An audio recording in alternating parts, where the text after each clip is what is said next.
vous retrouver aujourd'hui pour une nouvelle vidéo. Ce sera une vidéo tag bilan de mi-année. On est déjà fin juillet, 6 mois se sont écoulés, 6 mois restent à venir, c'est l'été. Je ne sais pas si vous entendez, il y a les cigales. Oui, j'ai voulu faire la vidéo dehors, mais là, je vous avoue qu'avec un petit 36, je pense que j'aurais coulé les gouttes, mon maquillage serait coulé, enfin bon bref, ça aurait été une catastrophe cette vidéo. Donc je me suis mise en intérieur avec la clim, quoique on entend quand même les cigales. Enfin moi je les entends, peut-être pas vous. Bref. En tout cas voilà. On est fin juillet, c'est le temps de faire une sorte un petit peu de bilan. J'ai vu ce tag sur le compte de ma copine Anaïs sur Instagram avec le pseudo carnet de lecture de Nini. Si vous ne la connaissez pas, n'hésitez pas à aller la suivre. Qui l'avait vu, elle, sur la chaîne YouTube de Séverine, il est bien ce livre. Voilà, donc il y a une dizaine de questions. Bien évidemment, j'ai fait la petite fille, la fille sage, la fille studieuse. J'ai tout noté dans mon bureau. J'ai répondu aux 10 questions, enfin en tout cas je me suis noté des petits trucs parce qu'à mon avis, me connaissant, ça va bablater, ça va partir à droite, à gauche, vous me connaissez, bon bref. Donc on a 10 questions pour faire un bilan de ces 6 premiers mois. On voit ça ensemble tout de suite. Première question. Combien de livres lus depuis le début de l'année? Alors je vous avoue que ce qui est hyper pratique, c'est l'application, le site Livre Addict, sur lequel je référence en fait toutes mes lectures. Je mets ma pile à lire, je mets ma wishlist, il y a toute ma bibliothèque sur ce site. Franchement, au début j'étais un peu sur Booknode, j'avoue que j'ai un peu laissé tomber, je me suis vraiment focalisée sur Livre Addict et ça c'est cool parce qu'il y a des statistiques, enfin, ça vous permet de voir tout de suite combien de livres vous avez lus sans forcément aller rechercher un petit peu. Donc je suis allée voir sur mon compte Livre Addict, j'ai lu depuis le début de l'année 45 livres et 5 audiolivres. J'avoue que je suis assez contente, ça fait une moyenne à peu près entre 6 et 8 livres par mois, ce qui est déjà voilà, très bien. J'ai eu une petite baisse de régime au mois d'avril, j'avais lu que 4 livres je crois, mais bon voilà, c'est déjà pas mal aussi.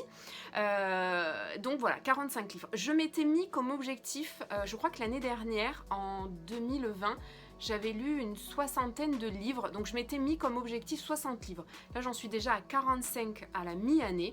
Voilà, je trouve que j'ai un bon rythme. Je me force pas à lire. Je me dis pas faut que je lise, faut que je lise, faut que je lise, faut que j'atteigne un certain quota par mois. Non, pas du tout. Je lis quand j'en ai envie. Voilà. Si je peux pas lire, je vais pas me dire oh, j'ai pas lu. Non. Donc ça me fait voilà en moyenne entre 6 et 8 livres par mois. Et surtout, j'ai rajouté les audios parce que ça, j'ai commencé à écouter des audios l'année dernière. Ça a été vraiment une découverte, l'audio-livre. Donc, j'ai lu 5 audios. Alors, c'était principalement des cadeaux que j'avais reçus de mes copines sur Audible. Donc voilà, donc j'ai utilisé ces fameux cadeaux, j'ai fait des trop belles écoutes. J'ai écouté Vicious Temptation de Sonia Esca qui est juste incroyable à l'écoute. Franchement, cette histoire, elle est juste magnifique. J'ai écouté du Lia Rose de chez Black Ink. J'ai écouté le tome 1, Power Game. J'ai écouté Le Cri du silence de Angela Rukin, toujours chez Black Ink. Ça n'a pas été un gros coup de cœur, mais ça a été un coup de cœur pour l'ambiance en fait. On est là dans une dark romance, mais en plus c'est une dark romance qui se passe en Norvège. On était vraiment, je vous dis, à écouter. J'avais l'impression dans ma voiture. D'ailleurs, je me suis dit des fois, il ne faut pas que j'écoute dans la voiture parce que j'étais tellement absorbée à chaque fois par mon écoute que je me suis dit, oula, j'arrive pas à me concentrer sur ma conduite. Mais vraiment, j'ai fait des superbes écoutes en audio. Donc, je vais continuer. Là, j'ai fait un petit break. Donc là, j'ai plus rien. Donc, plutôt que de prendre pour l'instant mon abonnement chez Audible, j'ai voulu faire un petit break là pour l'été parce que je sais que comme on est beaucoup en vacances, etc., je vais pas forcément avoir le temps d'écouter dans ma voiture, même si là, par exemple, là, je travaille. Normalement, ben, je sens que ça me manque en fait. Voilà, c'est ce que je voulais dire. Je me suis dit, je fais le break sur l'été, je prends pas mon abonnement maintenant, je le prendrai en septembre. Et en fait, finalement, je sens, là, quand je vais au travail, bah que ça me manque, ouais, ça me manque. D'habitude j'écoutais de la musique ou la radio, etc. Mais j'avais eu cette...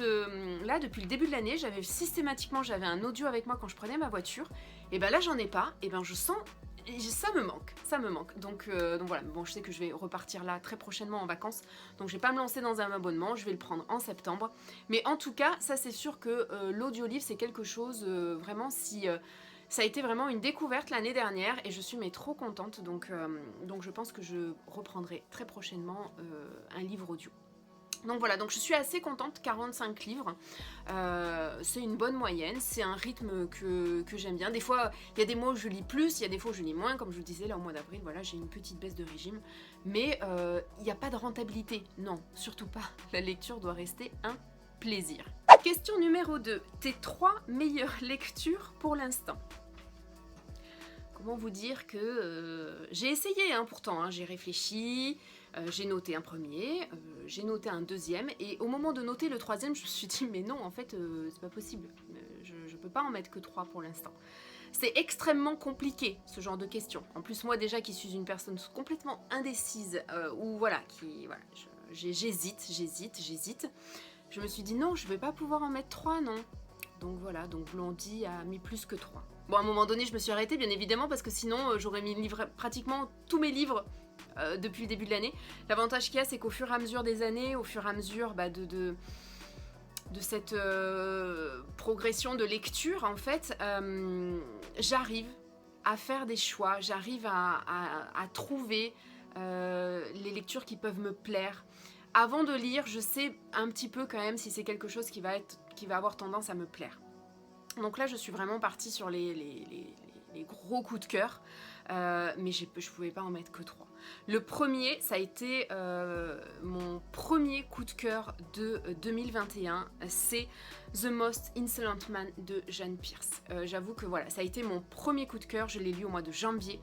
J'ai adoré cette lecture. En plus, je l'attendais. Je l'attendais. C'était une lecture qui était sortie. C'était une sortie du mois de décembre. Je l'avais prévue dans mes lectures du mois de décembre. J'avais pas eu le temps de la caser. Je l'ai lu tout début janvier. Ça a été mon premier coup de cœur. On est dans un univers de sport mécanique avec un pilote, donc un peu à la Colton de Driven. Si vous connaissez, vous savez que c'est ma saga chouchou. Ça faisait un moment que je voulais vraiment retrouver une lecture dans l'ambiance que j'avais pu avoir quand je lisais Driven, quand j'avais lu Driven à l'époque. En ayant toujours un petit peu d'appréhension, parce que ce qu'il faut savoir, celles qui me suivent un petit peu, vous le savez, je travaille sur un circuit automobile. C'est mon milieu professionnel, donc forcément on a un œil souvent qui peut être un petit peu critique dans ces moments-là, dans des lectures où ça fait partie de votre univers. Donc j'y suis allée un petit peu, voilà. Et puis en fait, ça a été juste une lecture, coup de cœur, quoi. Je trouve que le sujet, la thématique du sport mécanique a été extrêmement bien abordée par Jeanne Pierce. On sent que ça a bossé. Et en même temps, on n'est pas croulé sous les détails techniques, sous la technicité de ces sports mécaniques. Tout est fluide, l'histoire est extrêmement belle. Enfin franchement, ça a été mon premier coup de cœur de 2021. La deuxième lecture que je me suis notée, c'est Impulsif de Millikin aux éditions Addictive. Vous le savez, Millikin, c'est une de mes auteurs chouchous, c'est une de mes plumes préférées. C'est une plume coup de foudre pour moi, elle m'embarque à chaque fois, elle a cette façon, je l'appelle ma vénéneuse des mots. Si vous connaissez pas Millikin, si vous n'avez pas encore lu du Millikin, c'est vraiment, il faut la lire, il faut absolument que vous découvriez ses écrits. Et là, Impulsif, ça avait été un énorme coup de cœur, cette histoire, c'est extrêmement compliqué parce que c'est vraiment deux personnages qui m'ont extrêmement marqué. Cette relation qu'ils ont entre eux, c'est viscéral. Et puis en plus, Millie a cette façon un petit peu de vous transposer dans l'ambiance, que ce soit du lieu, de la région où elle pose son histoire. Et voilà, c'est juste sublime. Le troisième que je me suis noté, mais alors là pareil, je l'ai lu au mois de mai, je m'en souviens très très bien, je me souviens de tout dans cette lecture, c'est The Intense Deal de Sonia Eska, toujours aux éditions Addictive. On est là dans un roman spin-off de Savage qui se déroulait dans le milieu des Jeux Olympiques du Free Fight. Et là, ce spin-off est sur Cruise. The Intense Deal, c'est une lecture qui m'a procuré tellement d'émotions. J'ai pleuré, j'ai ri. C'est l'histoire d'un soleil, c'est l'histoire d'une femme qui... c'est un combat de vie et cet homme, enfin franchement, elle est extrêmement belle. De toute façon, je vous mets tous les liens des livres dont je vais vous citer dans cette vidéo dans ma barre d'infos. Vraiment, c'est des lectures pépites. Vraiment, j'espère, je croise les doigts pour The Most Insolent Man, The Intense Deal, Impulsif, que ce soit des lectures qui sortent en brochet parce que je les veux absolument dans ma bibliothèque. Ces 3 lectures addictives. Si vous passez par là, écoutez-moi, il faut absolument les sortir. C'est vraiment des lectures coup de cœur de Blondie. Ensuite, forcément, voilà, je vous disais, j'ai pas pu m'arrêter là. Donc, j'ai également rajouté Love Disaster de Lina Hop en auto-édition. Déjà, voilà, cette couverture est magnifique. L'histoire est très belle. On y aborde la thématique de la violence conjugale.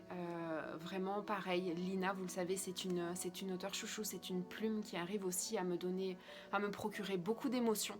J'ai adoré cette histoire. Pareil, je vous remets aussi le lien pour aller voir mes chroniques si vous voulez aller vous donner, peut-être vous tenter encore plus, peut-être avec mes mots, où vraiment là je rentre dans le détail forcément dans les chroniques. Mais vraiment, ça a été aussi une lecture coup de cœur. Forcément, voilà, on ne s'arrête pas à 4, on en met un petit 5e. Ça a été aussi Fucking Love, le tome 1, Foreplay de Amélie Séastier en auto-édition.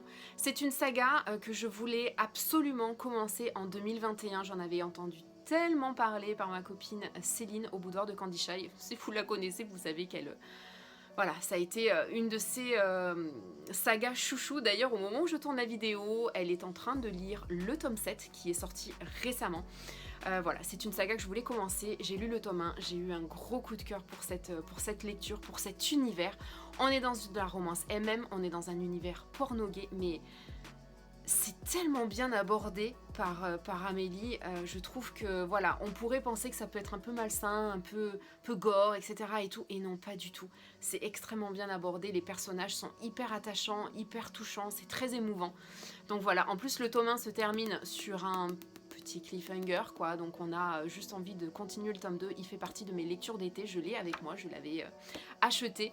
Céline m'a offert très récemment le tome 3. Voilà, c'est une saga, si vous aimez la romance MM et que vous voulez vous lancer un petit peu dans cet univers porno-gay, vous pouvez y aller. Franchement, c'est hyper bien abordé, c'est hyper bien travaillé, c'est soft, enfin c'est soft dans le sens où c'est respectueux dans la façon dont c'est abordé dans cette saga. Et le dernier que je vous ai mis pour l'instant, on verra ce que je rajouterai sur... en fait, c'est pas ton tome 3, Blondie, c'est ton tome 6, quoi, jusqu'à présent, quoi. Ton top 6, on va dire ça. Je vous ai rajouté Adaline de Coconan aux éditions Plume du Web. C'est une lecture, pareil, que j'ai dévorée en un week-end. C'est une lecture tellement forte en émotions. En plus, il y a une playlist qui accompagne cette lecture. Vous savez, moi, j'aime beaucoup lire en musique. Je l'ai eu tout du long avec moi enfin voilà, j'ai écouté la playlist tout du long de ma lecture. Ça m'a procuré énormément d'émotions. Coconan, c'est une plume que j'aime beaucoup, que j'avais beaucoup aimé avec sa fantaisie qui était Calliope. Enfin, franchement, celle-ci, elle est juste mais tellement, tellement, tellement belle. C'est une magnifique histoire d'amour, j'ai pleuré, enfin voilà, gros coup de cœur. Question numéro 3, ta pire lecture. C'est compliqué, la pire lecture, déjà pire, enfin vraiment... Alors l'année dernière j'ai vécu mon premier abandon, cette année pour l'instant je n'en ai pas encore, voilà, en tout cas pour ces 6 premiers mois j'ai pas abandonné de lecture, et je me suis pas retrouvée dans une situation où tu sens que ça va être la lecture compliquée. Vraiment, non. Pire lecture, non. Alors, je me suis dit, je vais réfléchir un petit peu, qu'est-ce qui pourrait être une pire lecture? Et j'ai tout de suite pensé à quelque chose. Au mois de mai, une copine auteure m'a envoyé un petit mail en me disant, voilà, je t'envoie mon manuscrit, dis-moi ce que t'en penses. Et en fait, ce qui a été pire, c'est qu'en fait, pour moi, c'est que c'est une sortie qui est prévu là maintenant depuis sur le mois d'août. C'est un manuscrit que je l'ai gobé, je l'ai dévoré, je l'ai lu en moins de 24 heures. J'ai adoré, ça a été une lecture coup de cœur. un manuscrit coup de cœur, quoi. Et ce qui a été le pire pour moi, c'est que je ne peux pas vous en parler, quoi.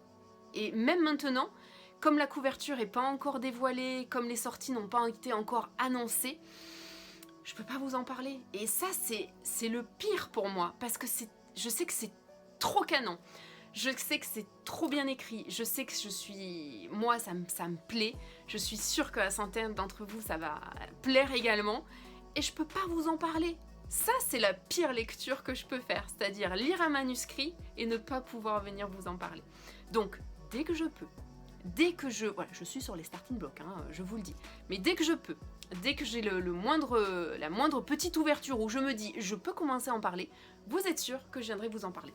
Donc voilà, donc je me suis dit je vais répondre à cette question comme ça parce que de pire lecture, non, là sur ces 6 premiers mois, non, je n'en ai pas eu.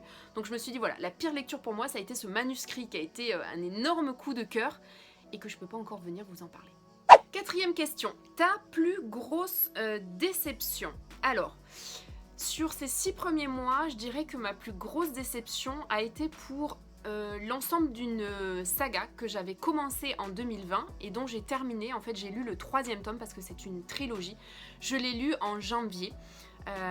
C'est la saga Montserrat. Donc vous avez le tome 1 qui s'appelle Le Roi sans pitié, le tome 2 je crois que c'était, de toute façon je vous mettrai les vignettes, La Reine de Pique et le tome 3 L'Empire du Mal. C'était une saga, quand je l'ai vue passer à sa sortie, elle m'a j'ai tout de suite kiffé. Je me suis dit, tout de suite j'ai croché déjà sur l'ambiance des couvertures, sur la thématique, ça se passait à la Nouvelle-Orléans, ça se passait dans une distillerie de whisky. Enfin voilà, il y avait plein d'ingrédients dans le résumé et la couverture qui m'ont tout de suite fait crocher. J'ai commencé cette lecture de saga avec ma copine Kimi, du compte Kimi Smile sur Instagram. On s'est lancé dans cette saga et je dois dire que ça a été une grosse déception. Vraiment, toutes les deux, on est unanimes sur cette saga. Il y a des points positifs, mais alors globalement, c'est pas une saga que je conseillerais. C'est pas une... De toute façon, je ne la relirai pas. Mais vraiment, je m'attendais pas à ça. J'étais hyper emballée, hein. Je me suis dit tout va me plaire, ça va être super et tout. Non, il y a beaucoup de bémols sur cette saga. Il y a une thématique dominant-dominé qui, pour moi, est pas bien traitée. Elle stéréotype beaucoup de choses, alors qu'en fait, je trouve que la relation dominant-dominé, enfin la thématique de la domination ou quoi que ce soit, peut être traitée de façon ou d'autant plus sur des sagas qui peuvent être lues par un jeune public adulte, des jeunes adultes.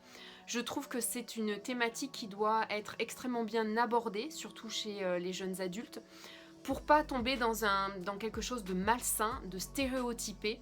Et je trouve que cette saga, voilà, il y a certains points moi qui ont été des bémols pour moi, et ça a été ma plus grosse déception. Bon là je vous le dis parce que le tome 3 c'est le seul que j'ai lu en 2021, mais sur l'ensemble voilà, je regroupe les 2 premiers tomes avec. Pour l'instant c'est ma plus grosse déception de 2021. 5e question, la bonne surprise. Alors je dirais que sur ces 6 premiers mois, la bonne surprise, ça a été la chronique des Bridgerton. J'ai lu le tome 1, j'ai lu le tome 2. Alors, ce qu'il faut savoir, c'est que moi, la romance historique, vous le savez, ça, je vous référerai peut-être à mon bilan de l'année justement 2020. La romance historique, ça a été pour moi une révélation, vraiment. Je me suis lancée à corps perdu complètement dans la saga des Chevaliers des Highlands de Monica McCarthy, qui m'avait été fortement conseillée par ma copine Céline, et ça a été vraiment une révélation. J'adore tout ce côté, les Highlanders, l'Écosse, tout cette effervescence politique qu'il pouvait y avoir à ce moment-là, avec la reprise du trône d'Écosse, les Anglais, enfin bon, bref, ça a été vraiment une révélation. Et est apparue sur Netflix l'adaptation de la chronique des Bridgerton. Je vous avoue que j'ai d'abord regardé la saison 1 sur Netflix et après je me suis lancée dans ces lectures. Ce qui me faisait un petit peu peur, c'est que j'étais plus axée sur ce côté un peu brutal de romance historique avec les Highlanders, on va dire ça comme ça. Et je me suis dit, est-ce que je vais réussir à accrocher romance historique, mais plus le côté, je dirais pas guindé, mais plus Angleterre, Londres, au moment de la Régence. Et ça tombait bien parce que voilà, est apparue la chronique des Bridgerton. J'ai complètement gobé la série sur Netflix. Et je me dis, je peux pas m'arrêter là. Il y a les bouquins, je vais essayer de voir si j'arrive à retrouver ce plaisir que j'ai eu à regarder la série en lisant cette saga. Et ça a été vraiment une super bonne surprise parce qu'en fait, j'ai autant adhéré au côté un peu brutal Highlander romance historique qu'au côté un petit peu plus les balles, voilà, au moment de la Régence, cette société londonienne, on est là un petit peu dans du romantisme, on va dire, plus que dans le romanesque Highlander. Et en fait, voilà, j'ai gobé le tome 1. J'ai encore plus aimé le tome 2 sur Anthony et on s'est prévu en lecture commune le tome 3 avec Céline qui est sur Colin. Voilà, et pour vous dire que j'ai tellement adhéré, c'est-à-dire qu'en fait je me suis acheté tous les tomes. Je vous référerai à ma vidéo book haul du mois de juin. Parce qu'en fait, France Loisirs donc, a édité... Parce qu'en fait, au début, la saga des Bridgerton, j'avais pris les intégrales de chez J'ai lu. La couverture, franchement, me plaisait pas trop. Je trouvais que c'était... déjà, en plus, ils ont pris les mêmes couvertures pour toutes les intégrales, sauf qu'ils ont juste changé la couleur. Je trouve ça un petit peu dommage. L'ancienne édition n'est plus accessible, ou alors il faut vraiment trouver de l'occasion en bon état, mais alors, on a des prix qui sont invraisemblables, quoi. Et en fait, J'ai lu a décidé de rééditer donc cette saga en faisant des tomes séparés et en mettant, vous verrez, allez voir ma vidéo book haul, je vous présente l'ensemble des couvertures de toute la saga et je trouve que voilà, on est quand même beaucoup plus dans des couvertures qui sont en amalgame avec de la romance historique. Donc voilà, donc ça aura été vraiment ma belle découverte. J'avais un petit peu peur, je me suis dit, bon, j'adore le Highlander, le côté un peu brut et tout, est-ce que je vais aimer un petit peu plus le truc... voilà, un petit peu plus romantique. Et en fait, oui. Donc ça a été vraiment une très très bonne surprise. Question numéro 6. Le dernier livre acheté ou alors le dernier respect reçu. Donc je suis allée voir le dernier livre que j'ai acheté. Donc je suis allée voir mon book haul du mois de juillet. Et en fait, je n'ai pas acheté de livre. Oui, j'ai pas acheté de livre au mois de juillet en fait. Bon, pas qu'il va pas y avoir de book haul au mois de juillet, non. Mais c'est que pratiquement j'ai eu que des réceptions service presse et des réceptions lot concours. Donc j'ai pas acheté de livre au mois de juillet, donc je suis allée voir au mois de juin. Et le problème qu'il y a, c'est qu'au mois de juin, mon dernier livre acheté, c'est la saga complète du tome 3 au tome 8 de la chronique des Bridgerton dont je vous parlais dans la question précédente. Donc je vais vous laisser aller voir le book haul et je vais plutôt prendre le dernier respect reçu. Au moins comme ça, voilà, ça vous donnera peut-être envie d'aller voir justement ces derniers achats dans le book haul du mois de juillet. Donc le dernier respect que j'ai reçu, c'est des éditions Nisha, c'est Hunter of Hell de Marie Luny, c'est le tome 1 qui s'appelle Protège-moi et d'ailleurs c'est actuellement ma lecture en cours, voilà j'en suis à plus de 50%.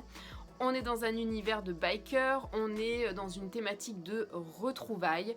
Voilà, pour l'instant c'est une lecture qui se passe bien, ça se lit très bien, ça se lit très vite. C'est la première fois que je lisais des écrits de Marie Luny. D'ailleurs je me suis aperçue que j'avais dans ma pile à lire e-book un roman justement de Marie Luny qui était un tome 1, je crois que ça s'appelait Seven, mais ça fait un moment qu'il y est dans ma pile à lire et je ne l'avais pas sorti.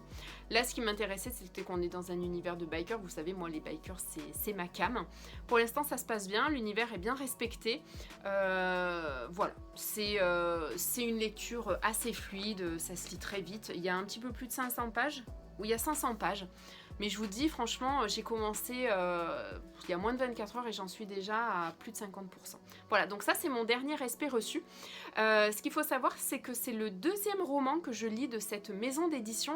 Le premier roman que j'ai lu, c'est Hideout, qui est ici, qui avait été un énorme coup de cœur.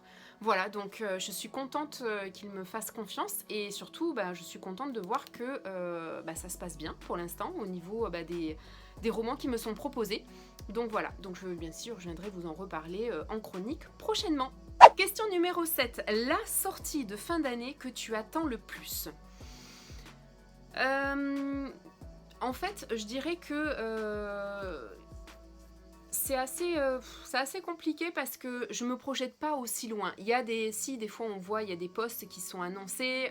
Par exemple, il y a eu une vague de posts chez Hugo Roman de sorties qui allaient être courant septembre, octobre. D'ailleurs, avec des couvertures, je trouve, qui changent vraiment beaucoup. Je trouve que ça fait une année là que Hugo nous propose des couvertures très contemporaine, très belle, avec des belles photos et qui donne envie. Il y en a une qui doit se passer en Écosse, je crois. Enfin bon, bref, c'était... voilà. Mais vraiment, si je dois vraiment faire le point sur une sortie que j'attends, il y en a une que j'attends vraiment avec impatience, c'est le tome 4 de la saga des McCoy. Saga qui est juste ici. Là, j'ai lu les 3 premiers tomes.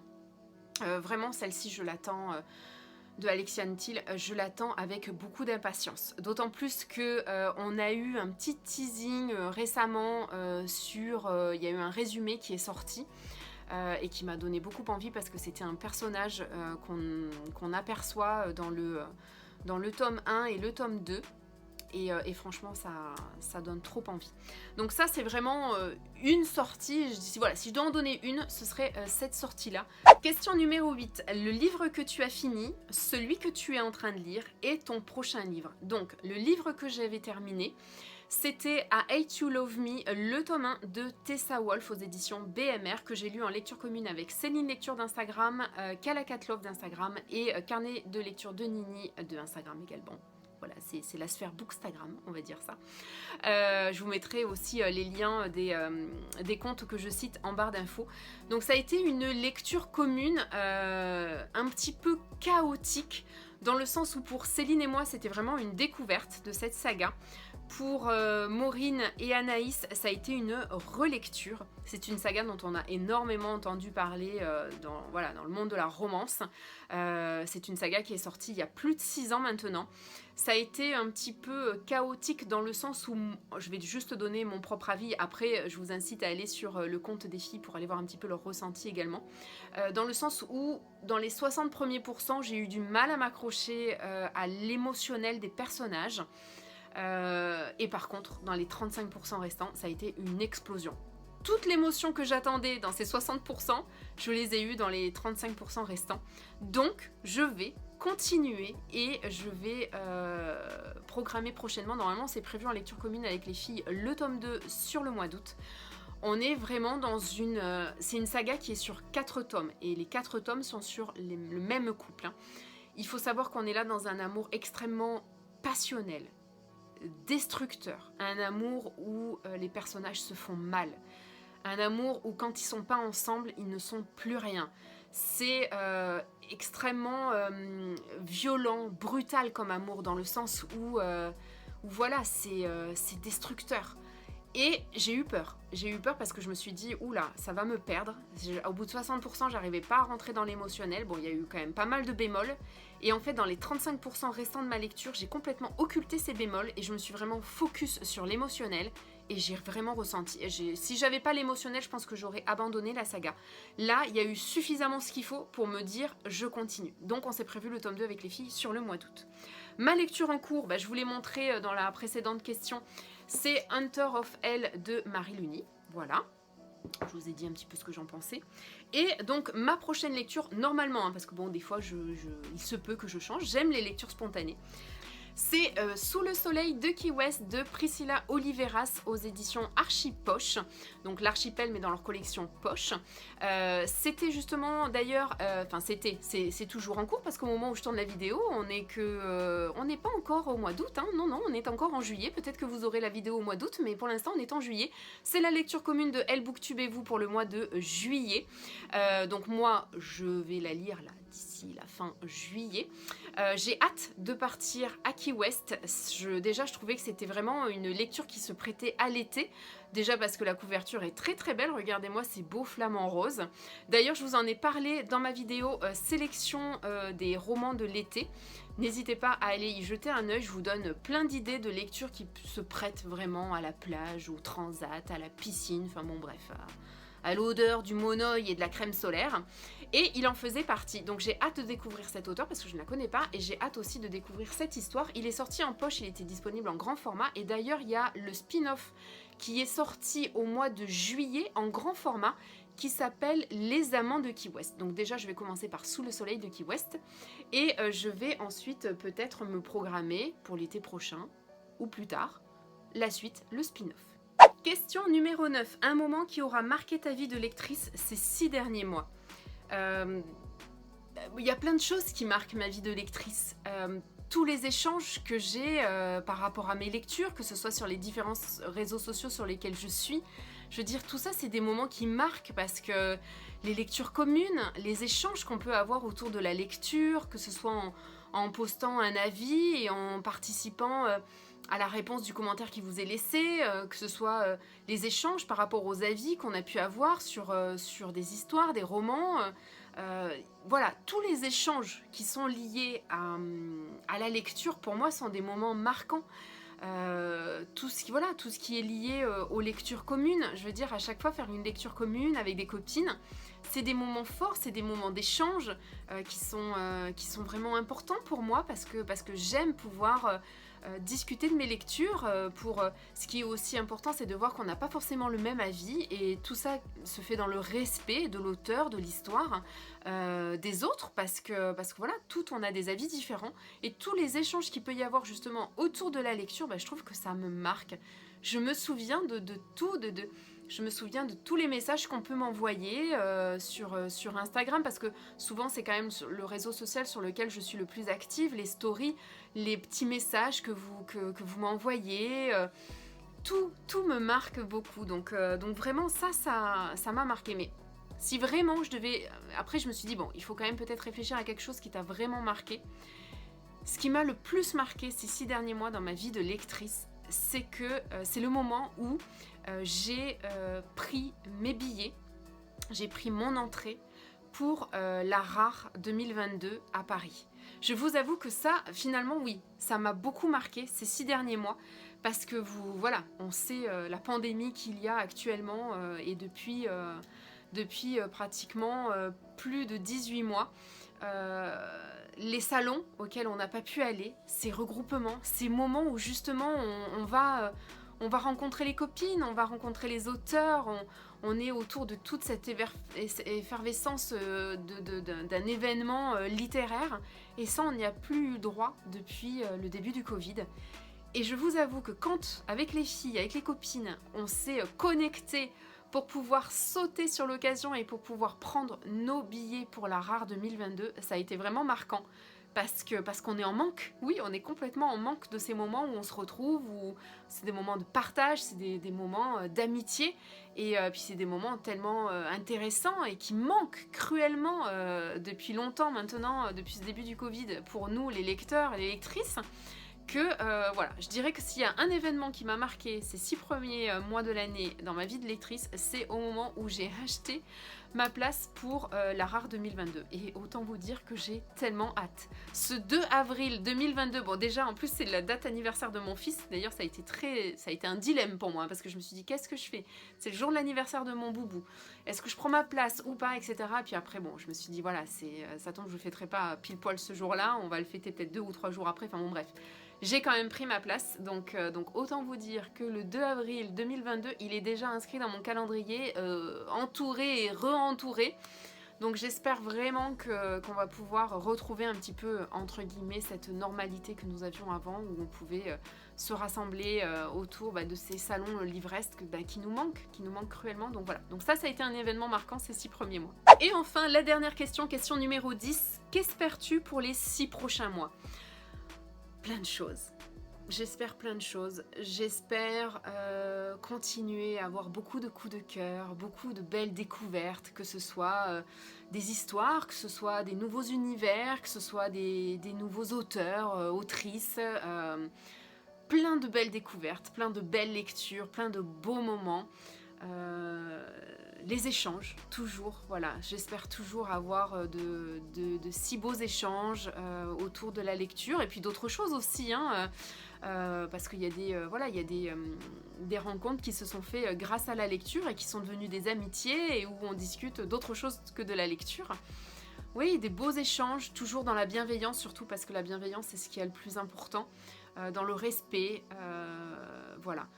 Oui, des belles lectures, de beaux échanges, des lectures spontanées aussi, parce que ce que j'ai aimé aussi dans cette première partie de l'année, c'est que j'ai réussi à réincorporer beaucoup plus de lectures spontanées, dans le sens où je me focalisais je faisais des grosses piles à lire, voilà, je notais plein de choses, des piles à lire mensuelles, et en fait à la fin du mois, je m'apercevais que voilà, j'avais pas eu le temps de tout lire.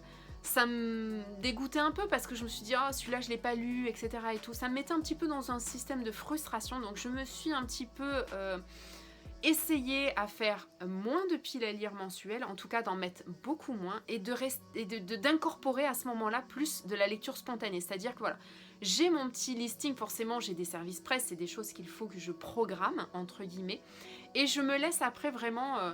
tout le reste de ma pile à lire mensuelle, je la laisse à de la lecture spontanée. Par exemple, je vous donne un exemple. Au mois de juillet, je m'étais fait voilà, un petit panel.